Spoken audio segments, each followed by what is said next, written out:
ব্রেকফাস্টে প্রতিদিন একঘেয়ে লুচি বা রুটি তরকারির বদলে ভার্মিসিলি সিমাইয়ের রেসিপিটা আপনারা একবার বাড়িতে ট্রাই করলে দেখবেন সত্যিই প্রেমে পড়ে গেছেন আর বারবার বাহানা খুঁজবেন এটা আবার কবে বানিয়ে খাওয়া যায়। তো চলুন শুরু করি।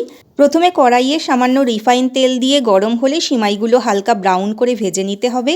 এবারে প্রয়োজন মতন তেল দিয়ে বিভিন্ন রকম সবজি আপনাদের যার যেমন পছন্দ সেরকম দিতে হবে।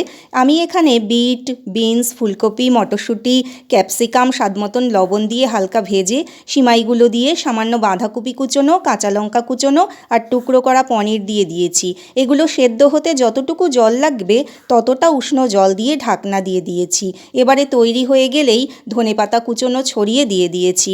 ব্যাস, আমাদের এক্কেবারে ঝরঝরে লাল লাল ভার্মিসিলি সিমাইয়ের রেসিপি তৈরি।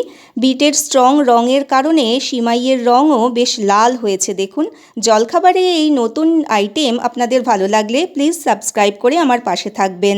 তাহলে আজ টাটা।